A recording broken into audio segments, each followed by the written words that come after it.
છેલ્લા કેટલાય સમયથી રાજ્યમાં ખેડૂતોને કપાસના પોષણક્ષમ ભાવ મળે જે માટે લડત ચાલી રહી છે, જેને લઈને રાજકોટ સહિત રાજ્યભરમાં આજે કોંગ્રેસ દ્વારા ગામડાઓ બંધ રાખવાનું એલાન આપવામાં આવ્યું છે।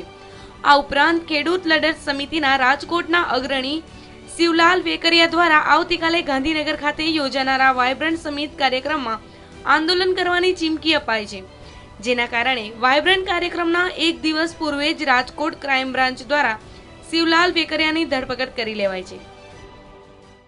એટલે અમે માની છીએ કે સરકાર ખેડૂતો સાથે તો દુર્વ્યવહાર કરે જ છે, પરંતુ ન્યાયતંત્રને પણ અવગણના કરીને આ સરકાર બિલકુલ સરમુખત્યારશાહી વર્તન કરી રહી છે, જેનો સામે અમારો સખત વિરોધ છે। વાયબ્રન્ટમાં અમે અમારા કાર્યકરોને આદેશ આપીએ છીએ કે તમારી રીતે તમે જેટલી જ્યાંથી જે તમારી સગવડ હોય એ પ્રમાણે પહોંચો। અમને કદાચ પકડી લે અને અમારી ધરપકડ થાય તો પણ તમારે તમારા મિશન સુધી પહોંચવાનું છે। એ ખેડૂતો પોતે પોતાની સજાગતાથી અને સ્વયંભૂ પહોંચે એવી અમારી લાગણી અને માગણી છે। ઉલ્લેખનીય છે કે કપાસ અને મગફળીના ટેકાના ભાવ મુદ્દે રાજ્ય સરકાર અને ખેડૂતો વચ્ચે આંદોલન ચાલી રહ્યું છે, ત્યારે આ મુદ્દાને લઈને કોંગ્રેસ દ્વારા પણ રાજ્ય અને કેન્દ્ર સરકાર પર પ્રહારોનો મારો ચાલી રહ્યો છે અને વિવિધ વિસ્તારોમાં ભારે વિરોધ કરાઈ રહ્યો છે। Bureau report, news online, Rajkot.